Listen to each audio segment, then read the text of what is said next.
were shot, for God's sake. I need my medical bag. I'll get it! Quickly, compartment 12. Search the train. Oui, monsieur. I will go with him. Me too. Michelle, do you have a gun? There is one for emergencies in the porter's box. Take it with you. This is not a game. Yes, certainly. Can you set up right? I think so. Oh, there is a great deal of blood. I do not like blood. Oh, nobody likes blood. It's a pit. Lady, it is only your arm. Yes. You have not been hurt elsewhere.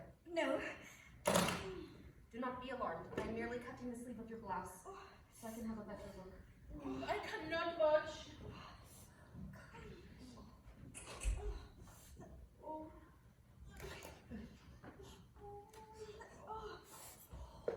This may hurt a bit. What do you call in English? Yod. Yod. EOD. Iodine! No. Oh! Be careful, will you? Oh, I'm all right, Colonel. You are remarkably fortunate, Miss Debenham. 2 inches to the left, and it could have been fatal. Yeah, well, thank God for small blessings, eh? Countess, may I ask Miss Debenham a question? You are well enough. I think so. It is very simple, madame. Who shot you? I don't know. I only caught a glimpse of him. He was... He was what? Tell us. It makes no sense. He was in kind of a uniform, but I may have imagined it. Could you tell us what happened? I'll try. I woke up this morning feeling disoriented as though I'd been drugged or something, and I had a splitting headache. So I looked through my suitcase for some aspirin, but I didn't have any. So then I stumbled out of the room and I noticed Miss Hubbard's door was ajar. I called to her and she wasn't there, and then I know I shouldn't have, but I went into her room. I'm sorry. Oh, that's quite all right. Please continue. Well, my head was splitting open by this time, and I wasn't thinking straight. So I looked through her makeup bag for some aspirin, and I saw a knife. A and knife? It was covered in blood. In my bag? Where is it now? Oh, I left it where it was. I got so frightened. Holy cow, I'll go get it. No, you will not go get it. I will retrieve it when I am ready. Miss Debenham, please continue. This does prove that there was a man in my Miss room last night. Hubbard. Just like... Sorry. Miss Debenham.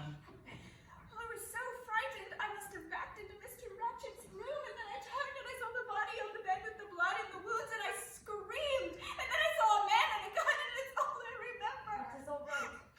Are you sure it was a man? I think so. I assumed it was. Suppose I'm not positive. He must have been hiding behind the door, waiting to escape. Holy cow, if I'd have come in here first, then bam! No more show tunes in the shower. Miss Hubbard, could you tell me where your makeup bag is? Oh, yes, it's right behind my door, hanging on the handle. You know, if these compartments were any bigger, I wouldn't have to put my makeup bag on the back of the door handle like some drama school kid in a Rudolph Frimmel operator. Holy God! Goodness. I've never seen one like that. Huh? I must analyze it for fingerprints. In the meantime, everyone please leave and touch nothing on your way out. After this, I will be in the dining room car. I would first like to see Miss Debenham. Oh, no, see here. If she is able, then I would like to see Miss Hubbard and then the Princess and Miss Olsen again. Countess, if you do not mind, could you escort Miss Debenham back to her room? Of course. You are strong enough. I'm much better now, thank you.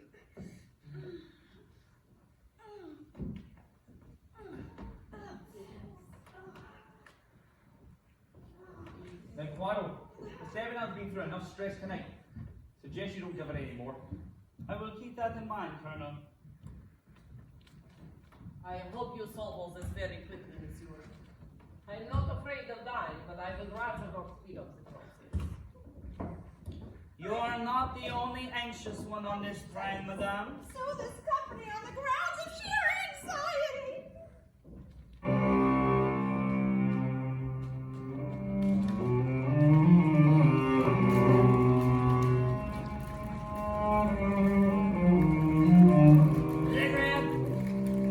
Come in!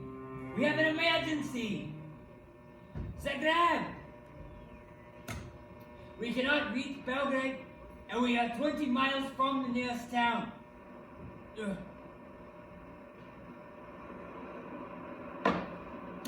Zagreb! Zagreb!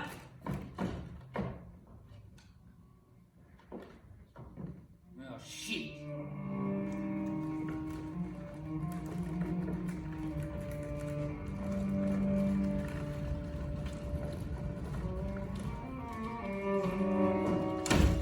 No! There was no one, I tell you, not one single person on this train who should not be here. Are you sure? Entirely. This has gone too far. Our lives are in danger. It is like a magic trick. It's incredible. I told Michelle to go on searching, and he might find something. I doubt it. Where is this? Where is he? It's this man who is dressed like a train conductor.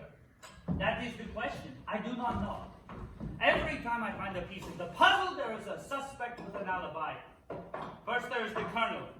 He is perhaps harboring a grudge from a cassetti from a business deal, but the Monsieur McQueen puts him on the observation deck from 12 to 2 o'clock chatting.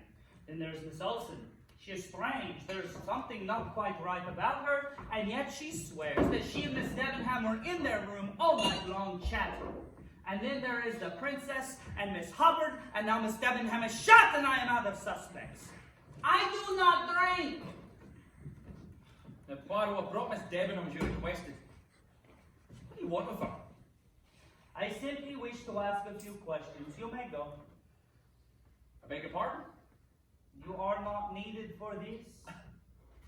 I'm sorry to hear that, but I'm not leaving.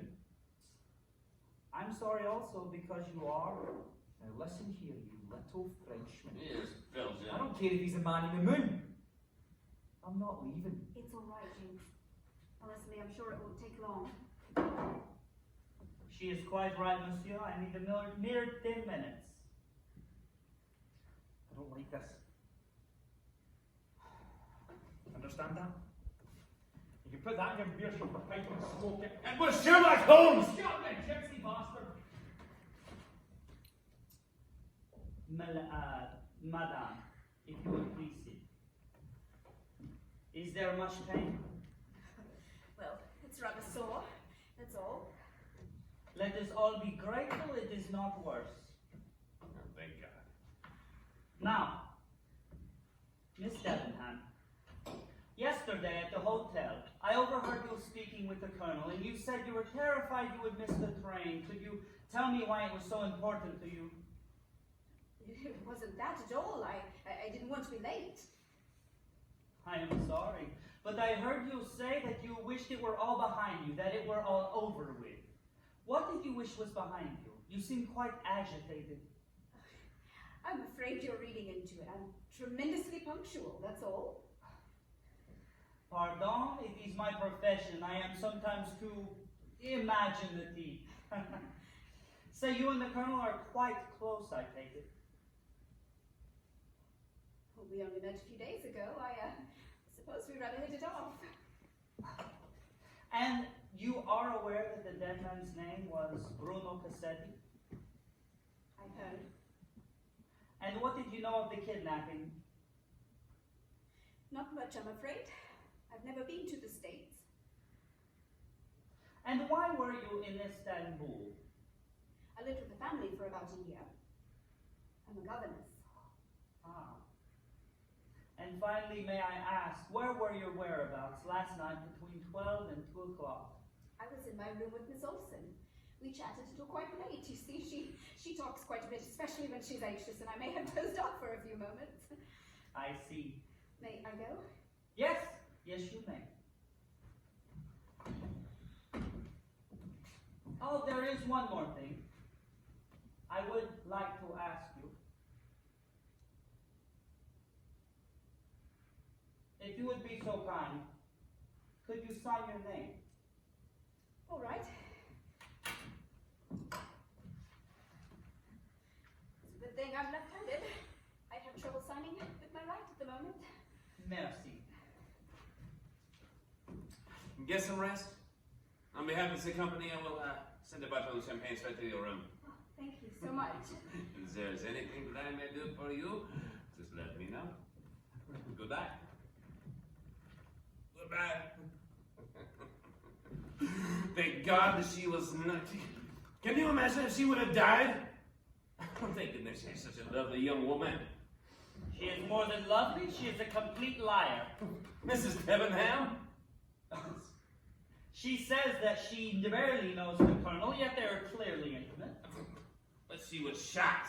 In the arm. It could have killed her. Maybe. I mean, you know, tell me. I wonder. No, you did not suspect her of Cassetti's murder? Mon ami, it is not impossible. But it is impossible. She is cool. She is methodical. Yes, yeah. She is, you know, she would not stab a man to death. She would sue him in court. You are wrong, mon ami. If you think this is a sudden, passionate crime, it is long-headed. I would bet my career on it. Besides,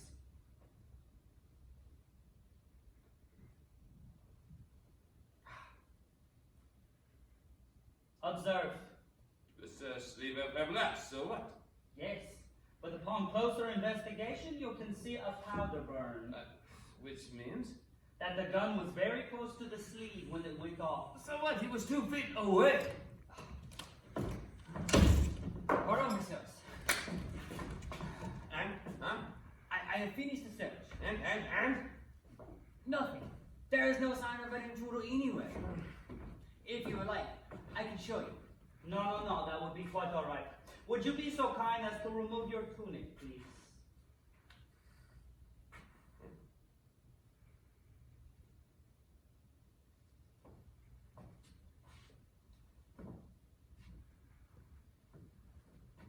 Okay, I see here that there are no missing buttons, and furthermore, every stitch looks old, so none were sewn on recently. That is correct, but may I ask? Miss Hubbard found this in her room this morning. It is not mine, monsieur. You are correct, but it is an exact match. It is. Tell me, are there any other attendants on board this train at the moment? There is a ticket taker in second class that I have known for years. Is he large or small? He is quite large, I'm afraid. Shall I ask him to see you? No, that is fine. Tell me also, are there any other passengers on this train other than those in this compartment? There's hardly any at the moment. It is the off-season. There is a mother and her child on the Belgrade carriage. No. And finally, could there be another conductor on board this train with a uniform such as yours? Oh, no, me so. I had to earn this uniform with many years of service. However, Yes. well, frankly, I'm not sure I believe her word, but Miss Olsen said that she seen what she would call a second conductor on the train last night. Miss Olsen. Really? She told me this morning. But she did not tell us this morning. She said he was wearing a uniform like mine, but when she spoke to him, he did not respond. In fact, the princess said she also saw this man last night. What is it? This is just the clue we have been waiting for. Michel, you must come with me. I need your help at once. Monsieur Bolt, stay Oh, here. where are We you will going? return. You will see in a moment.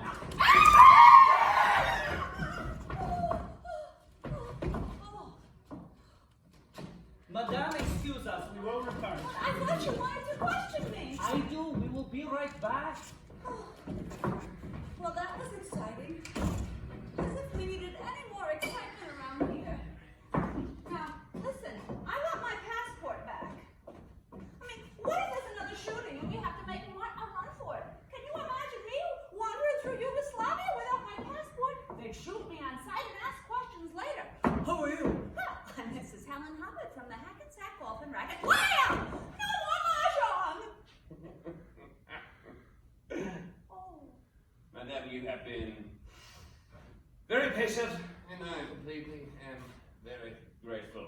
If there is anything that I can do for you, just let me know. You know, you remind me of one of my husbands. Which one? The next No. That is my suitcase. You may not take it. You must have a real very good reason, madame. Poirot, really. Miss Olsen, you must allow me to look in your suitcase. Stop. They are private things. It has my undergarments. Poirot. Miss Olsen, we will not look at anything embarrassing. Princess, perhaps you can help me. I suppose. Now, Miss Olsen, Michelle was telling me that you saw a second conductor last night. Yeah. Could you describe him? He was small, like a woman. That is correct. I saw him as well. Ah, so practically everyone on board this train has seen the second conductor, other than myself and Monsieur Beau. So, it stands to reason he must still be here. If he were hiding in the uniform, he would be easy to find. Therefore, one solution is that he hid it in someone's suitcase. But why choose me? There are other suitcases on board. Check the other ones first. Princess, if you would be so kind as to open the top and tell us what you see inside.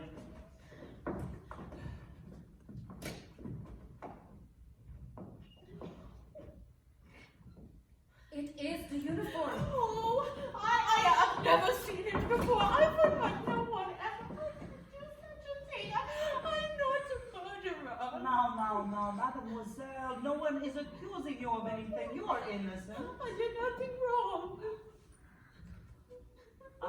Monsieur Beau, are all the buttons there? There is a button missing. Ah, there you go. Is anybody surprised? Wait. There was something else. I'm undone. So pass it to every cat in the train. And that would explain how he got into my room. Now, mademoiselle, please tell me, when was the last time you looked in your suitcase? I don't know. It was yesterday, just before we boarded. So it is reasonable that the masked man took off his uniform and hid it in Miss Olsen's compartment after she left the room. I don't know. I've never seen it before. Mr. Poirot, I must insist that you stop bullying poor Miss Olsen in this manner. She is simply not altered like the rest of us. You are quite correct. I apologize. Now, please, Princess, if you would be so kind as to take Miss Olsen back to her room, and please take Miss Hubbard with you. I would like very much to speak to the Countess alone, if you do not mind. Of course we mind. Every time things get juicy, you throw us down again. Would you please stop your gossip mongering? Me? You got your mouth open so much I can count your teeth. Oh, what a pleasure to know you learn how to count, bird brain. Well, if I'm a bird brain, you're a communist. I am not a communist. I am in exile. From your husband, I bet. Who couldn't wait to get rid of you. And who is the one with all of the divorces? My husband ran people. And this surprises you? Ladies! You're all just a little worked up at the moment. Right this way.